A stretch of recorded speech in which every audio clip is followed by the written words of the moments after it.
Generating traffic and sales can be a challenge for online merchants. But selling on the Walmart Marketplace puts your products in front of millions of customers who shop on Walmart.com. And right now, sellers who join Walmart Marketplace can save up to 50% on referral and fulfillment fees for the first 90 days. So get started today. Head over to marketplace.walmart.com/savings. That's marketplace.walmart.com/savings.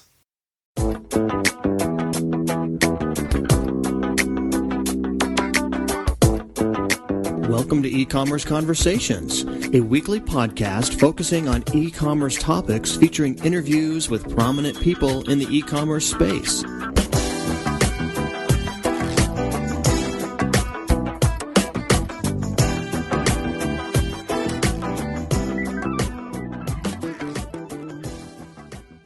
Welcome to E-Commerce Conversations by Practical E-Commerce. I'm Kerry Murdoch. E-commerce merchants are innovators, and many in that industry are finding new and better ways to sell products online. One of those companies is Spotlight Retail, an e-commerce firm with 30 niche websites. Its new Spotlight Visualizer enables consumers to actually see how an item will look in their own environments prior to purchasing it. John Montague, the founder and owner of Spotlight Retail, is here with us today to discuss it. Well, John, thank you for your time today. Well, thank you very much for having me. John, you run an innovative e-commerce company in Spotlight Retail.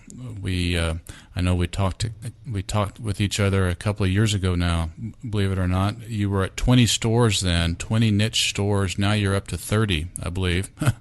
So your growth is really exciting. And the purpose of this interview, of course, is to talk about a new visualizing, if I can use that term, visualizing feature that you've got on your stores called Spotlight Visualizer after Spotlight Retail. And I'm wondering if you could tell us about Spotlight Visualizer. Sure. Yeah, the Spotlight Visualizer is kind of an interactive tool for end users to pretty much see what a product will eventually look like in their own space. So it allows them to basically upload a picture. It could be of their backyard, it could be of their kitchen, their dining room, bedroom, anywhere, even their office. I mean, anywhere where the product they're interested in is going to end up being located. And then what you can do once you've uploaded your background image, essentially, you can then superimpose that product that you're interested in on top of the picture of your space. So you can almost have a kind of finished view of what it would look like.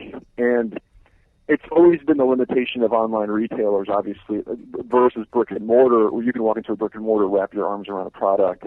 And we've always kind of experienced those limitations in retailing online. Now the visualizer doesn't allow you to get any closer to touching the product, but it takes you actually a step further than a brick and mortar would, in the sense that you're able to see what that product would look like as a finished view of once you've uploaded that image and then superimposed that product, you're able to see what it will eventually look like, or at least get an idea of what it would look like, let's say.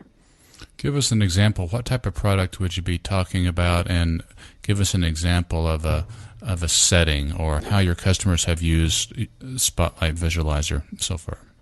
Yeah, we've racked our brains in these roundtable meetings that we've had internally to see if there's any product out there that's retailable, let's say, that can't be applied to the visualizer, and we've yet to find one. Specifically with our products and what we've used the visualizer for, there's a wide variety of products. We've had them for our basketball system, so someone could upload a picture of their driveway and see what the basketball system that they're interested in, what it would look like installed in different locations on their driveway, to a bounce house, let's say, to see what a bounce house would look like in their backyard.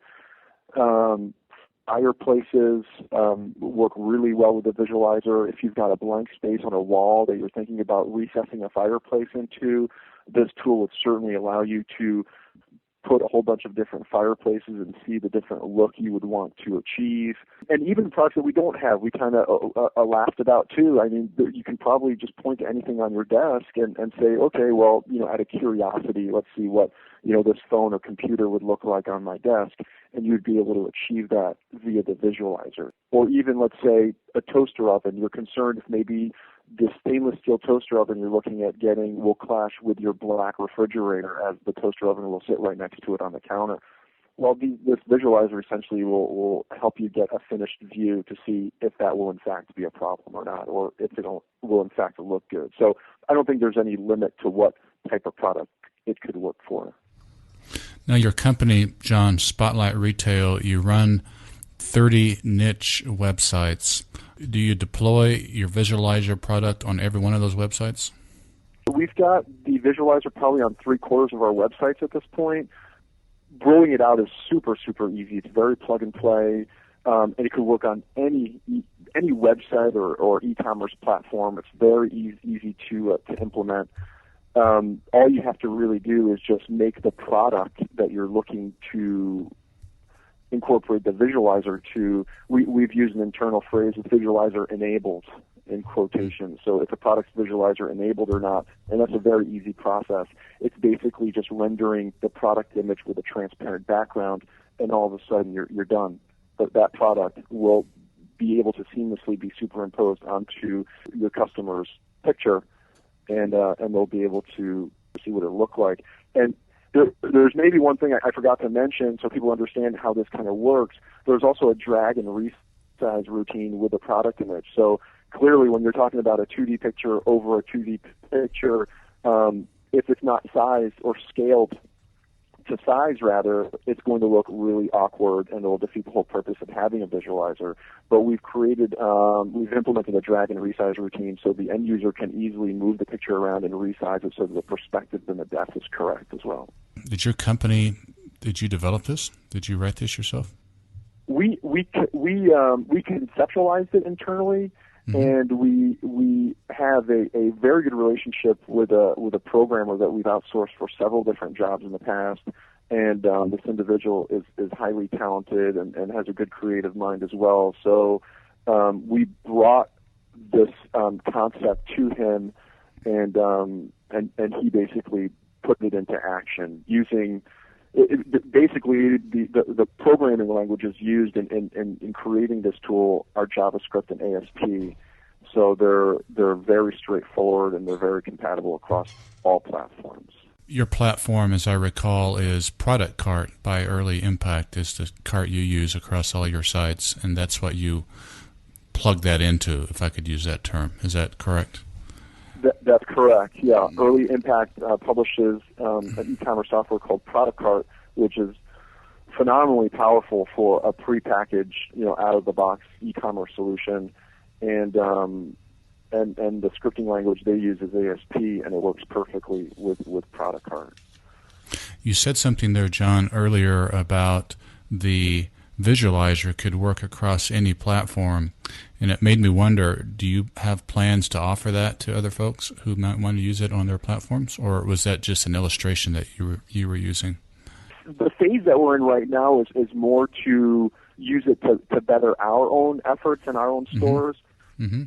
So we've kind of used our own sites as lab rats and test dummies for this little new piece of technology. But I wouldn't be honest if I said I didn't think about reselling it.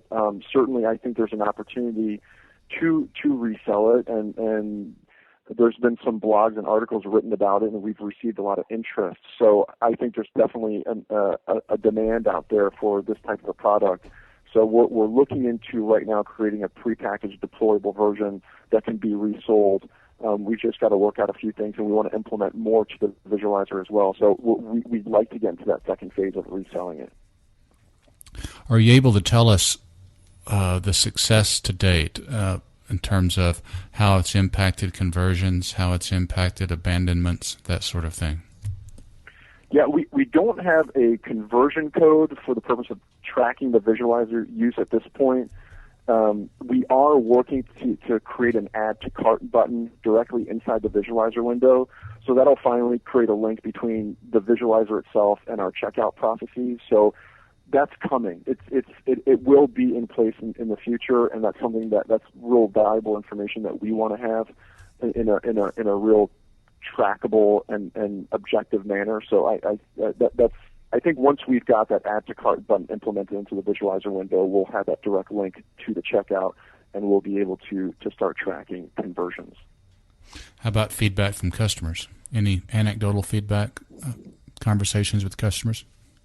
Yeah, the feedback has been pretty great. The customers, I think, overall are kind of wowed by the visualizer. It's just such a unique tool and kind of end user shopping experience that we've gotten great emails and calls about the visualizer, and we've never received, not as much as one negative piece of feedback on it. So, sometimes the negative feedback is the best metric in these situations, and it seems to be all positive at this point, and absolutely nothing negative about it. Let's shift gears just for a sec, John, and talk about your company overall, Spotlight Retail. It's really an amazing story, all of the niche retail sites that you have. As I mentioned earlier, I know it was just about a year and a half ago you were at 20 niche stores, which we thought was phenomenal here. Now you're up to 30. But tell us about your company, how it's doing, how it's growing, prospects for the future. It's growing really well. We're at a vertical growth curve, and we have been for the last couple of years. We've reached a point now, however, where we just need to reinvest significantly into the company in order to continue growing at the rate that we're growing. It's just that there aren't enough hours at the end of the day. So we need to bring on more people in order to be able to keep growing at this rate. We'd like to keep adding 10 to 20 new sites a year, and I think we can do that. We're just going to need to grow our systems and our infrastructure to sustain that growth. So we're going through some good growing pains, let's say, at this point. But I think there's a threshold there. Once people start adding multiple stores, they think, okay, I can do this at one site.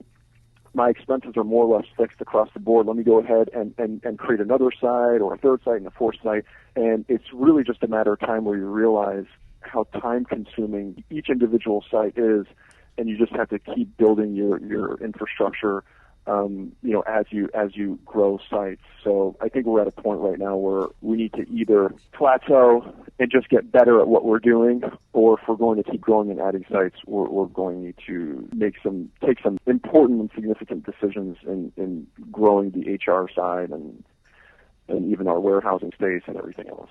So some growing pains, but good pains. I was going to ask you what you had in mind with infrastructure and systems issues, but you just addressed that briefly. Human resources issues, warehousing issues, any other back end system issues that's weighing heavy on your mind right now as you're growing so quickly? I think everything needs to grow at the same time. There's no doubt that from a logistical standpoint, your warehouse, when you start bringing on more products, regardless of if they're drop ship products or inventory products, because you have to deal with returns, you have to deal with the logistics of it. So I think your shipping side and warehousing side has to grow to complement the amount of sites you're going to continue developing. For sure, from an HR standpoint, as far as your customer service is concerned, has to grow. There's no way around that. Your call center has to grow. Do you go from one bookkeeper to two bookkeepers because now it's too much for one bookkeeper to handle? Do you go from two internal developers to 3 or 4 because now not only do you need more programmers to roll out new sites, but you need an equal amount to maintain existing sites? Do you start creating a real middle management tier there as well from an operational standpoint? So I think all of it has to grow. I think you just have to say to yourself, what are we in the biggest need for at this point in our growth? And you just have to bite the bullet and start adding those jobs to your corporate structure, because otherwise your growth will become stagnant really, really fast. And we kind of felt that over the last couple of months, where our growth efforts have almost come to a complete halt because our day-to-day operations is just consuming all of our time. John, your company is based in the Las Vegas area. Do you find that it's difficult finding qualified people for your business there? We haven't found that. Typically, in poor, in times of more difficult economies like we find ourselves in today, and where the jobless rate is as high as it is, you get more qualified employees, submitting their resumes. So companies typically have their choice of real qualified individuals during these times. And Las Vegas is a great town. It's a phenomenal town, and there's great people here. And unfortunately, a lot of them are out of work because it's a hospitality-driven town. So in these times, you really do get your pick. Okay. John, we have just another minute or so left. Anything else on your mind today? Our listeners, of course, are e-commerce merchants. Anything else on your mind today relative to your business or your new Spotlight Visualizer product?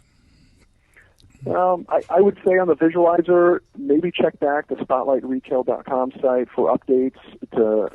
If you've got any questions and you're wondering if maybe the visualizer could be a good fit for your operation, definitely let us know. Send us a message. There's an email right there on the homepage, and just keep checking that website for updates, because I'm sure we're going to get into this phase 2 here where we'll have a prepackaged version to resell it, and then globally speaking, I would just encourage a lot of innovation.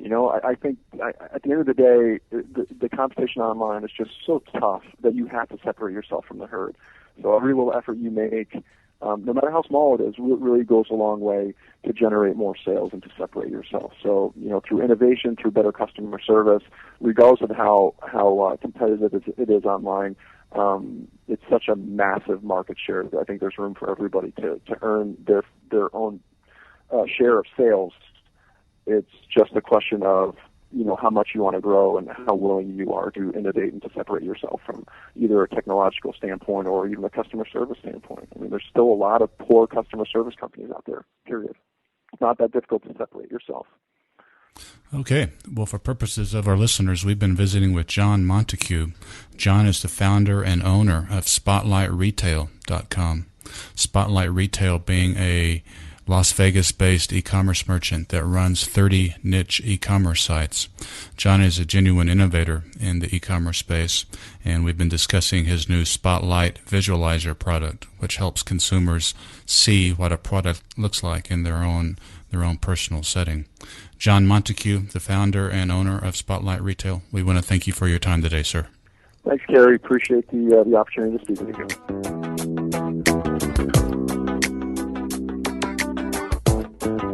That's all the time we have for this week's e-commerce conversation. I hope you enjoyed it. Please tune in next week for another new episode.